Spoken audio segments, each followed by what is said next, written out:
G2, no P50s or anything like that. But they're not really looking for these long-distance engagements. Tarek's off to a fantastic start with 2 headshots, looking for his third, but Existence will take him down from the back. Picked off in the pit. Now G2 have some position. Yeah, Stevie's straight in there with the USP as well, so there is no space to really plant this bomb. The pressure continues. G2 bullet, and he is dead. Very, very, very difficult spot to expect much from him. And Fallen starts to add the pressure, moving in from the arch side as well. But Body doing some damage again, just picking his moments. Existence has his back against the wall there in this bomb site, and it's all up to him.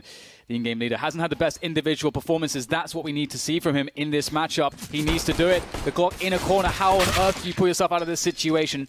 Well, he won't. Fallen ends it, and that will be the defuse for MIBR. Very at the bottom of Banana, just waiting for a CT push at the moment. 4 players for MIBR, still towards this A bomb site. Look at this push for CTs as well. Took a while for both those players to see each other, it seems. Maybe they're looking at the radar or something, but Shox is taken out. What is the reaction from G2 for... They won't expect him here because he hasn't gone for a trade frag. But as you can see, Body still wandering, and he does check it at least, but the Ferg gets the frag. Player to stop, because if he goes down there with the bomb, I don't know if there's time to collect it. Fallen has to go back to Banana. He'll whip another shot there, baited out by Smith, and that's a 2v3 retake. I did not expect the round to end like this, but still, there is a chance for MIBR to make the retake work. Flash comes over, Tarek gets the first kill. 2 versus 2, but the AWP could be a very big problem. Kenny's is holding on to that. He's rotating around construction. Now he's alone. A big job to do. But we know him to be the man to make the plays with this AWP as he pushes forwards. Which way does he look? The timing is good for Kenny. That's 1. 1 more to go. It's cold. That is some classic Kenny S maneuvers right there with the AWP. Skill of Kenny S dare make a peak like that. Now we've got 3 players focusing on the arc position. I think Stewie hears something. He's falling back, but Tarek has been taken out. Now we see Stewie trading one. Can he trade the second one, though? Stops Existence from going past with the bomb. Doesn't want to get caught there. Rotating towards shot where Kenny and Shox are. In the meantime, first taken out in a trade. Stewie still by the library, but Cold is on the site. There's a pick from him. And now there's another one for him. Running distraction with his teammates, and Existence is suddenly alone. Another kill for Cold Zero. 3 for him in that round. To say Fallen spotting a player, trying to fall back, but he has a nice gap between the Molotov and the smoke grenade. It'll catch Kenny off guard. Very smart player has Fallen. To deal with some of these positions, Fallen now has to just play the shooting range game. He's got that rifle support indeed if they get too close, and they are being feasted, G2. Where Tarek is. Normally, someone would be standing on the rail where Tarek is. He's on a low ground. Shox gets 1 kill out of that. Doesn't see Cold Zero in time. Probably looking towards Archer Library. Stewie and CT. He's got 1 flash for his teammate. Can flash into pool to try and slow down the push. There is the flashbang, and Fallen gets a free kill out of that, which makes it a 4 versus 3 on the retake attempt. Really important to drop those flashes. Another one bites the dust, and Stewie emerges from the smoke, as Stewie does. Now Body is known, and he's got 8 seconds to get 3 kills or hold on to his AK-47. He'll make it expensive for the CTs at the very least, and he needs to, because at 8-1 moving to 9, have a lot of map control. But Shox Fair has a great angle. There's a team flashbang to allow him to get a free kill. Spots another player towards Arch as well. For solid reposition, a 4th player towards that A-bomb site for additional support. All very nice there. Some bullets through the smoke. And the French start to close in. Beautiful flashbang. Tarek can't convert though, as he falls back into position. These crossfires are hard to deal with for G2. Stewie also, oh my god, they get absolutely demolished by Stewie 2K. Cold Zero in there as well. What can you do? You are just forced into horrible crossfires. Now Existence crawling around towards Archside. He'll be put out of his misery.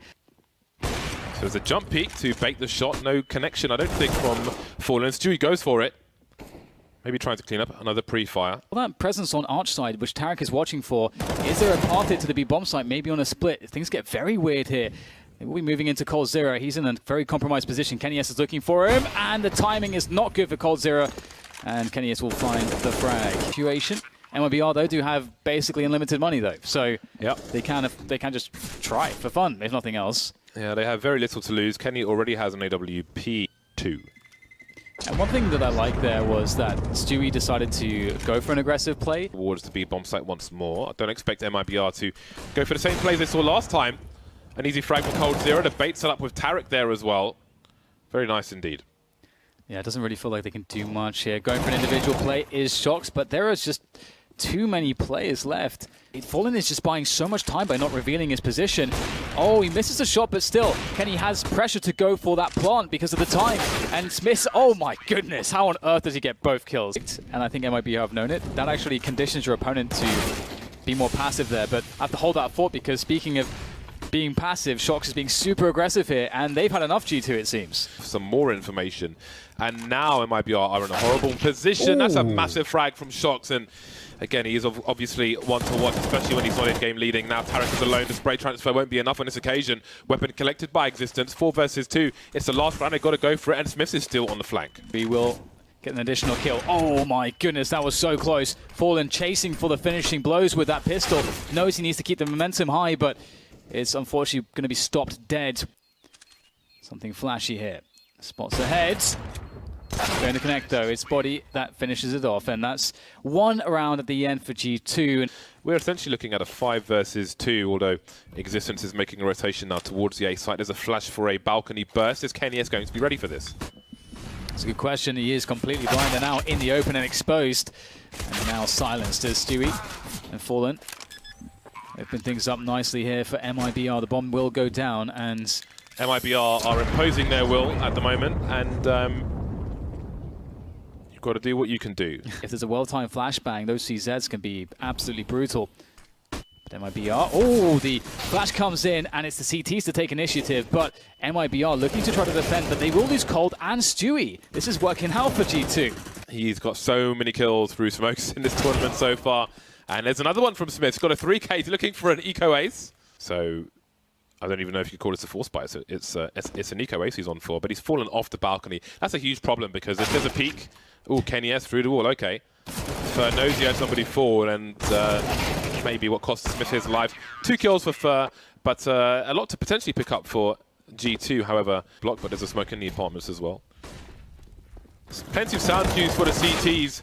The T's trying to use the numbers here, trying to spread all over the place. The pit, the bomb's being planted, and there are 2 players towards the arch area. And now Tarek gets taken out. There are big problems here for G2. Gonna do here. There is. Oh my goodness, it's so scary to go in. Oh, he fakes the. Was that a fake flash? I'm not even sure, but it won't work. Doesn't matter at this point. Fallen gets the headshot. Existence with an MP9. Surely not. Body pushing in with him, and they are making the headshots happen. 2 versus 2 now as they try to make this retake a reality. But Fallen comes in again. Able to string some rounds together. Obviously, playing against match point may reduce the risk you might otherwise take in some rounds. So even if they do string some rounds together, having a look. Basically doing the same peak that Kenny did with an AWP, which still blows my mind. Fur just doing Fur things. Looking for a trade fragger, spots him, some spray. Shox with 30 HP, gets 1 tag, and now Fur will finish him off. Won't need Tarek coming through the balcony to trade if necessary. Very important for MIBR. And now 2 players remain, Body and Existence, and now it's Body on the wrong side of the map versus 5 players with AKs and a Galil. In search of greater things. But unfortunately, Stewie will finish him off, and that was clean. Clean as you like. Definitely a very happy MIBR as they defeat G2, and they were just so many classes above G2 here.